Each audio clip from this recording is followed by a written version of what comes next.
Last lecture with the Roman Empire, and we mentioned at the end of that lecture that the Roman Empire, at least in Europe, falls apart. These barbaric or barbarian groups, like the Franks and the Visigoths and the Ostrogoths, kind of started to invade from Russia and other parts of Europe, and basically kicked out the Roman soldiers and Roman rulers. Um, Early on, the Roman Empire did have some influence in Italy.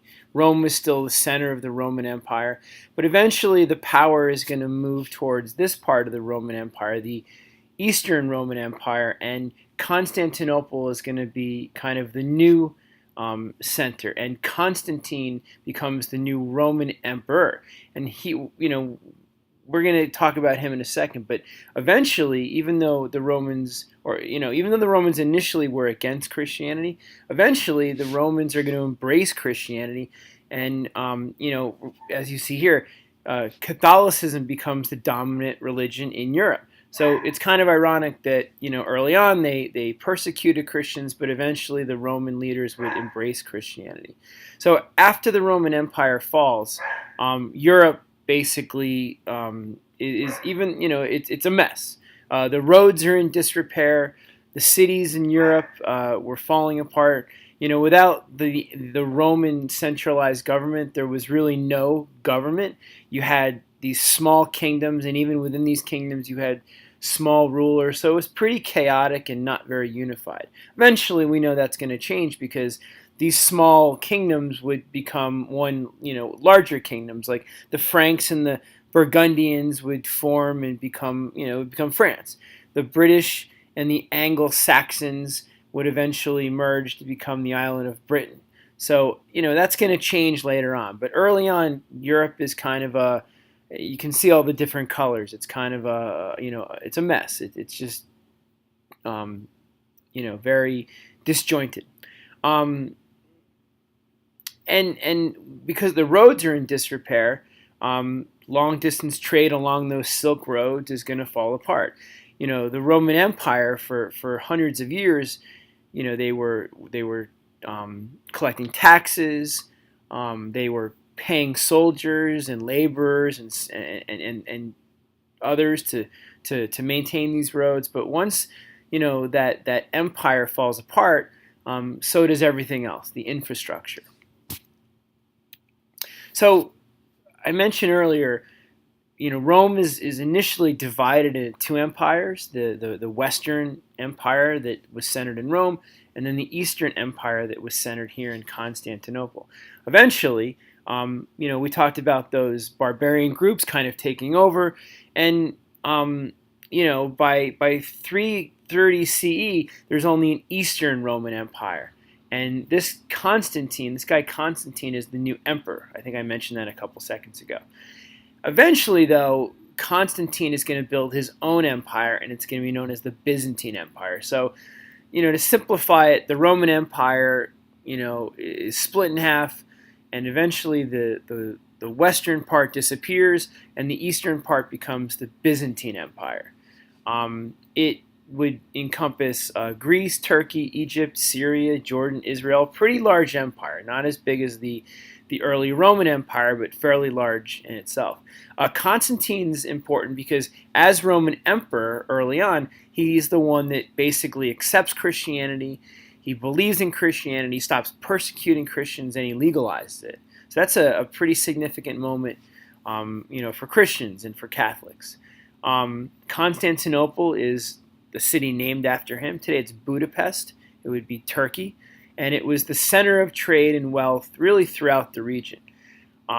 Eventually, the next king of the Byzantine Empire, Justinian, is going to extend the empire back into Europe, and he's going to conquer Italy and parts of Spain, and even in here parts of what would today be France and even parts of Germany. So the empire is growing, but by 330, the Roman Empire no longer exists.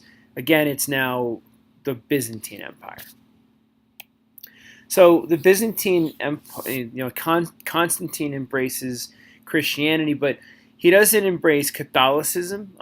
We'll talk more about Catholicism later, but um, the people of the Byzantine Empire embraced a different type of Christianity called Eastern Orthodox Christianity. It, Catholicism is Christianity. It's a stricter um, form of Christianity. Eventually, Protestantism is going to emerge out of Catholicism, but by 330 CE, you have Orthodox Christians and Catholic Christians. And as you see the chart here, Orthodox Christians were found in the Byzantine Empire. Roman Catholics were found in Western Europe, which would be England, France. Again, the lands taken over by those barbaric groups. Orthodox sermons were in Greek. Catholic sermons were in Latin. Not too many people were speaking Greek or Latin, so the people that were really understanding them and speaking these or performing these sermons were well educated. Priests in the Orthodox Church had these long beards, where in the Catholic Church, priests shaved their faces. To be a priest in the Orthodox Church, you could get married, have a family. In the Catholic Church, priests took a vow of celibacy, which means they couldn't get married and have children. The people of the Orthodox Church did not believe that the Pope of Rome was all powerful, or even a deity or godlike. Where obviously the Catholic Church embraces the Pope as the sole authority for Christians, and pretty much has a direct voice or connection to God. All right, so why do we the Byzantine Empire, it didn't last as long as the Roman Empire, mostly because, like the Roman Empire, they too would be attacked from outside groups. Eventually, the Byzantine Empire would become an Islamic empire because Arab armies were attacking and eventually would take over parts of that empire. Also, Europeans entered the Byzantine Empire around 1000, I think, maybe 900 CE, and attacked Islamic groups who were now in this part of the world. So the Byzantine Empire did not last, very, very long. The Byzantines were known for their new weaponry, called Greek fire, kind of like a modern day flamethrower. Militaries were very important back then, not only to invade but to use in defense. And the Byzantines were constantly under attack, so they did have to have, some weaponry. All right, so why do we need to remember the Byzantine Empire? Mostly because they're going to, remember Alexander spreads Greek culture and brings the Greek scriptures and the writings of the philosophers to Alexandria. The Byzantines are going to preserve those texts and preserve the works of Aristotle, and even expose Greek learning to the Islamic world and even Europe. So they're kind of protecting these, classical civilization, the culture of the classical civilizations, and that's going to allow scientists and philosophers and theologians and intellectuals for years to come to be able to study these great philosophers and scientists. So the Byzantines are going to, again, to preserve learning and promote learning and spread learning. They also preserved a lot of the key elements of the Roman Empire. They kind of rebuilt the roads. They relied on a tax system to support these projects. They had very similar military structures to defend against Arabic armies and European armies. They too had, in Constantinople, there was a central government. Obviously, Constantine and Justinian were at the head of that government, but lots of government officials who administrated government. They also had laws and a court system, very similar to what Rome had. So it was a very complex and somewhat modern society. And they also copied the dress style, the robes, the sandals of the Romans. So they're, again, preserving Roman ideas, cultures, and ways, and that's going to continue to be passed on to different empires and different groups as time goes on. All right, Russia. So we know Russia today. Russia's in the news a lot, right? Because of the allegations that maybe the Trump campaign perhaps worked with Russia. Russia hacked the election, or at least interceded in our election in 2016. We know who the Russian dictator Putin is very in the news quite a bit as well. So how did Russia develop as a nation? So it goes all the way back to 500 BCE, and this part of Europe, Eastern Europe, what is today Russia over here in Ukraine. Early on, it was just it was a region of Slavic speaking people. It was literally called Slavic Slavic world, I guess. The Western Slavic speaking region would make up Poland and Slovakia, and the Southern Slavic speaking regions would make up Serbia, Croatia, and Slovenia. So this part of the world was basically, there wasn't really a name for it. It was just a Slavic speaking region. But we're going to focus on the Eastern Slavic speaking region. That's where we're going to see the beginnings of Russia. All right, so around 800 CE, Vikings from Northern Europe, Finland, Norway, they traveled across the Baltic Sea, and they invaded the Eastern Slavic regions. The Viking rulers who kind of took over this region were called Rus. Rus is short for Russia. That's where we get Russia from. Kievan Rus was kind of this kingdom. And again, you have Viking peoples mixing with Slavic people to kind of form a kingdom. And these are little city-states in this kingdom. Again, Kievan Rus is the beginnings of Russia. Each city-state had a prince, and this kingdom right here had a grand prince, or the Prince of Kiev. Kiev today is the capital of the Ukraine. Early Russia, or Kievan Rus, was also Orthodox because Byzantine missionaries traveled to this part of Europe and began to convert people to Orthodox Christianity. So if you go to Russia today, the people of Russia are Orthodox Christian, not necessarily Catholic. There might be a few, but you're going to see most of the people practice Orthodox Christianity. Vladimir I is considered the first ruler of Russia. There he is right here. And he's going to expand the Kievan Rus, or Russia, westward into what I guess today would be, not sure where this is today, I can't tell. But, kind of expand the borders. Here's Poland. So expand kind of close to Poland.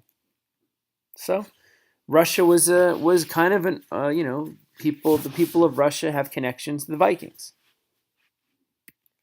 All right, so like all empires, the Kievan Rus kingdom or empire also declined as the Byzantine Empire started to weaken from attack, as trade declined, and this kingdom, Kievan Rus, began to struggle as well, and they too were invaded. And the Mongols would be the group that would pretty much take over Russia till about 1240. So Russia was pretty much under the control of the Mongols for 250 years. So for a little while, there was no Russian kingdom. But that'll change after the Mongol Empire kind of disappears. This is Genghis Khan. We'll talk about him next week. He's the famous Mongol leader. All right, so let's do a little mini lecture on Islam. That's the next empire. So this is Mecca. This is one of the 5 pillars. If you're a Muslim or a practicing Muslim, one of your hopes and dreams, or at least to satisfy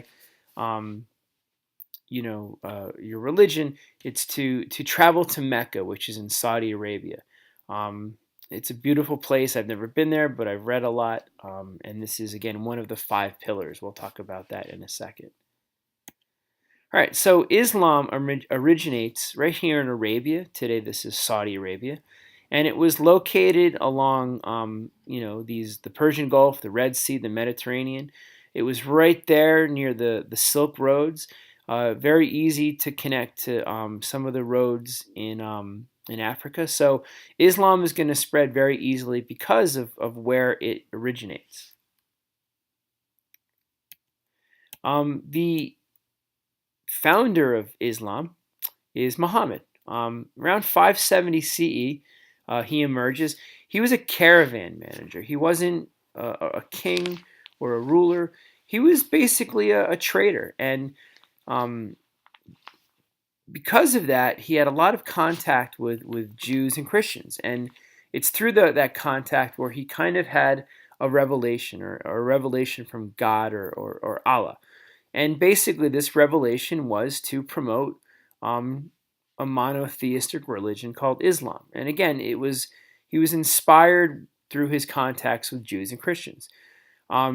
He was highly critical of polytheism, also tribalism. He was looking, he was concerned about the different tribes in Arabia that maybe weren't getting along. So he's kind of, encouraging groups to kind of unite. He also called for social justice and he encouraged people to help the poor. Um, he would travel throughout the region and kind of promote his beliefs and this idea of worshiping Allah. And he had a lot of experience, and he was, from his years as a trader or traveler. He was not considered divine. Jesus was considered to be divine. He was a prophet. He was, he had a revelation from God, and he um, basically devoted his life to spreading these beliefs. So a prophet, not necessarily godlike. The and again, I apologize if I'm not saying this right, but the Quran is, his beliefs, his ideas, um, his the ways of Islam were outlined in the Quran, right? And today, obviously, the Quran is still a book or a religious um, text that is very significant in the lives of Muslims. So what really helped spread Islam? Drought in Arabia. It was very difficult to farm for a period of time because of the difficult environmental conditions brought on by drought. So people moved. They traveled, and they when they traveled to India or if they traveled to Egypt or northern parts of what used to be the Persian Empire or the Byzantine Empire, they brought their faith. Also traders. Like Muhammad, as they traveled to Asia, they brought their ideas and converted people throughout that region. Also, Islam would become you had Islamic empires, and those rulers would take over different regions and again spread Islam through military conquest. But conquered people were never forced to convert. Islam was very tolerant, and it's because of that tolerance and understanding that really attracted new converts. Um, and that's important. You didn't really see that with, Christianity or, the Roman Catholic Church um, was not as tolerant of other religions. So the five pillars. This is the foundation of Muhammad's teachings, and the idea is that a Muslim to achieve, I guess, and again, I apologize if I'm not saying this right, but to kind of fulfill their duties, they had to complete these five missions. Obviously, you had to believe in one God. You have to pray 5 times a day. You have to give aid or alms to the poor, and you must fast during the holy day of Ramadan. And also, and I don't know how easy it is to do this, but it's expected that you make this trip to Mecca. And here they are, right? Faith, prayer, fasting, almsgiving, and pilgrimage. I apologize if I'm not really explaining it as well as I could, but you guys can correct me on that when you see me. All right, so the term caliphate is very common. A caliphate is another term for emperor or ruler. The first caliphate is Muhammad, 632. Um, Islam is broken up, or Muslims in this part of the world are broken up into two groups. You have Sunni Muslims and Shiite Muslims. And if you look at the map, most of the Middle East is Sunni, Turkey, Syria, Saudi Arabia. In these countries there are Shiite populations, but the majority of people in these countries are Sunni. In Iraq and in Iran and here in Lebanon, the majority of people living in those countries are Shia. So what's the difference? Sunnis believe that after Muhammad's death, um, there were four caliphs, and the first caliph or ruler after Muhammad was a man named Abu Bakr. Um, Again, 90% of the Islamic world is Sunni. Shiites had a different view after Muhammad's passing. They believed that Ali was the first caliph and not Abu Bakr. Um, so, in a country like Iraq, there's a lot of tension between Sunnis and Shiites. And there are reasons that they disagree over political power, but at the root of it, they do have a different ideas in terms of who followed Muhammad, who is the next ruler. Dar al-Islam is another term, and you might hear that a little bit. It basically refers to all of Islamic culture, where you're grouping Sunnis and Shiites together as one group. Just more historical terms. But Sunni and Shiite is important because we still refer to these groups today. If you're watching the news or we see this today in Saudi Arabia, where the Saudis are struggling and are kind of battling a bit with Iran. It's possible a war could break out down the road between the two countries. We are, our government sides more with Sunni nations. We have alliances with Turkey, Saudi Arabia, Egypt. We are not we're not very close to the Iraqi government, and that's something that's in the news today. Trying to prevent Iran, preventing Iran from acquiring or developing nuclear weapons. So even today we see issues, regarding Sunni and Shia. All right, so like the Byzantines and the Romans, Islamic rulers also extended or created empires around the world. So the first empire that we're going to learn about is the Umayyad. The Umayyad Empire was the largest Islamic empire, very large empire, especially here in Africa. They had lots of influence in Western Africa, also Central Africa, the Sahara region. Not as much in Europe, but they did have influence here in Spain.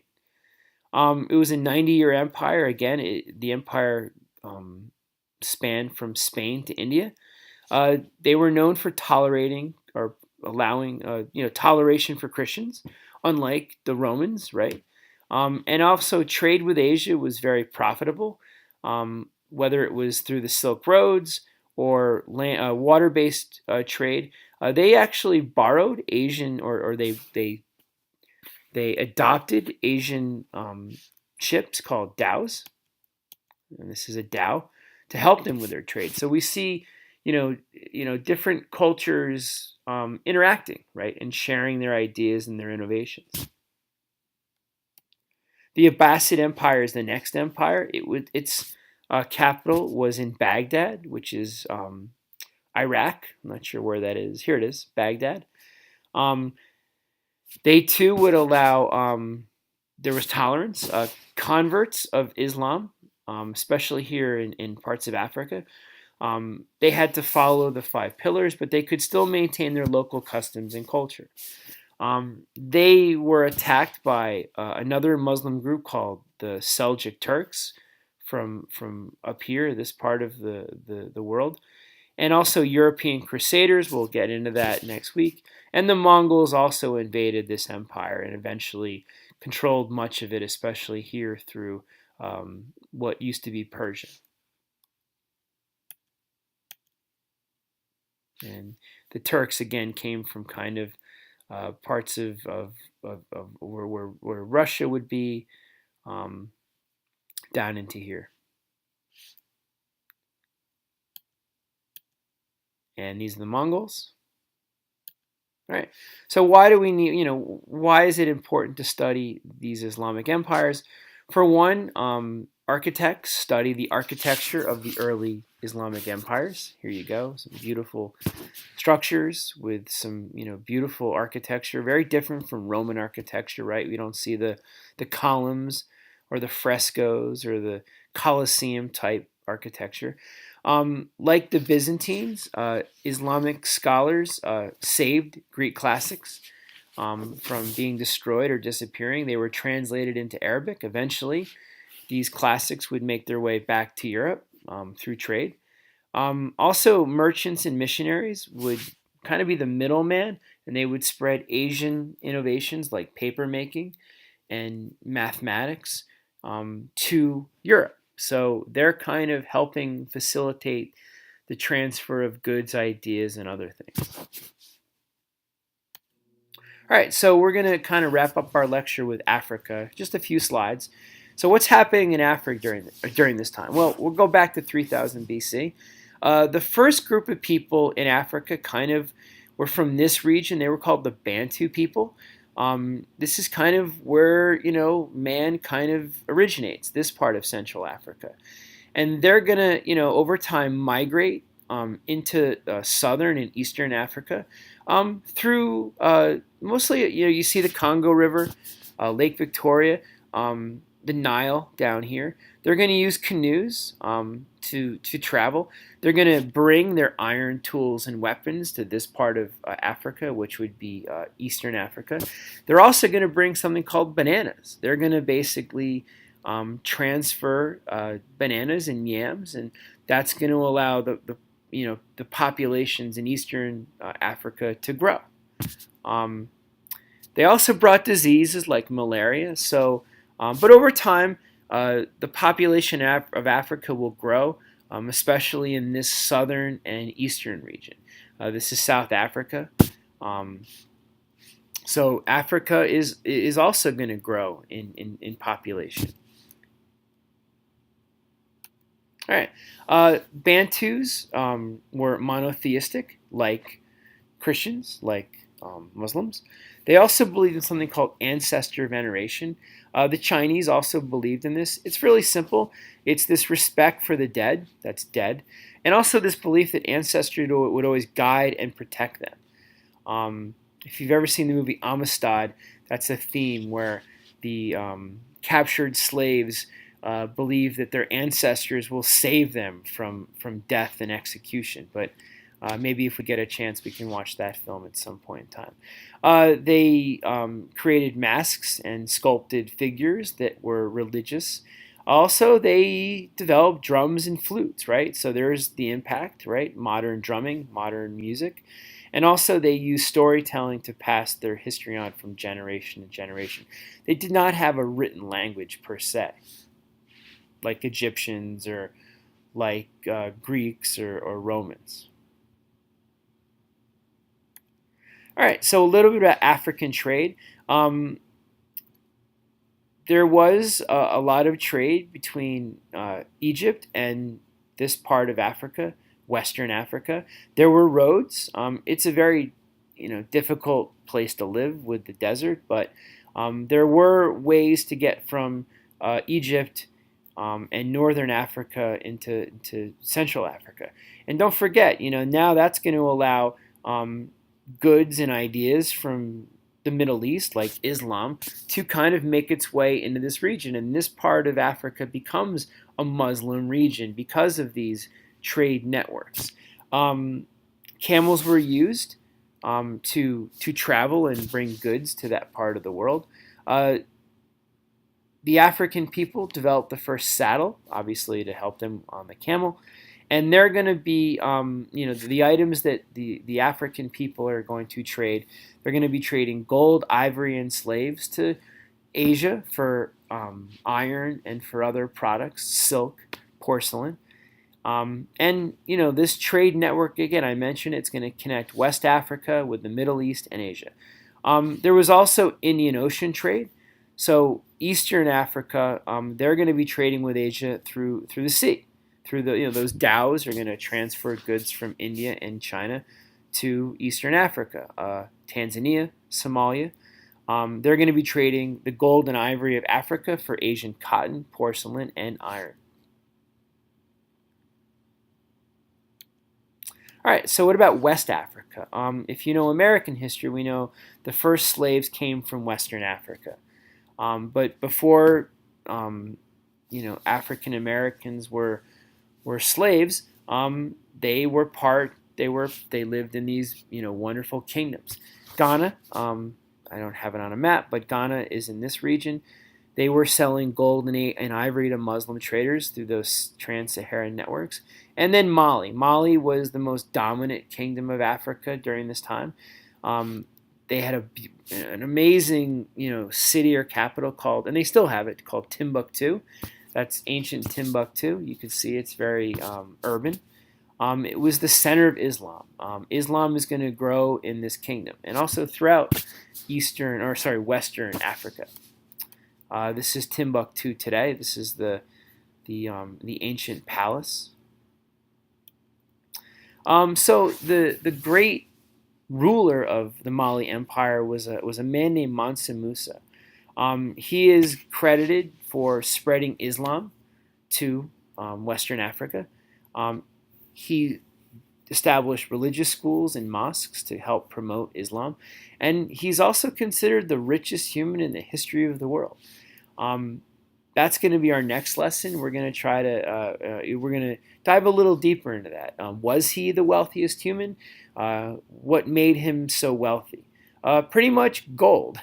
He traded gold for Asian riches. So that's what he's known for. All right, so East Africa, Zimbabwe, they too were trading gold with Persia, India, and China. And Great Zimbabwe is the center city of Zimbabwe. And this city was known for its 30-foot walls in a pretty populated location. 20,000 people lived in this pretty small city. Can't see it. That is Great Zimbabwe today. Not very large. Hard to believe 20,000 people lived within these walls, but I guess if you got closer, it might be a lot larger. All right, so we're going to do a little lesson later on in the week on Mansa Musa, and we're going to determine if it's true. Was he the richest person in the history of the world? Richer than Donald Trump, that's for sure. All right, so take these notes. Take your time. Pause. Again, make sure you're copying what's underlined. If you think some of that stuff isn't as important, you don't have to copy everything. But anything underlined could be on a test. All right. So talk to you later.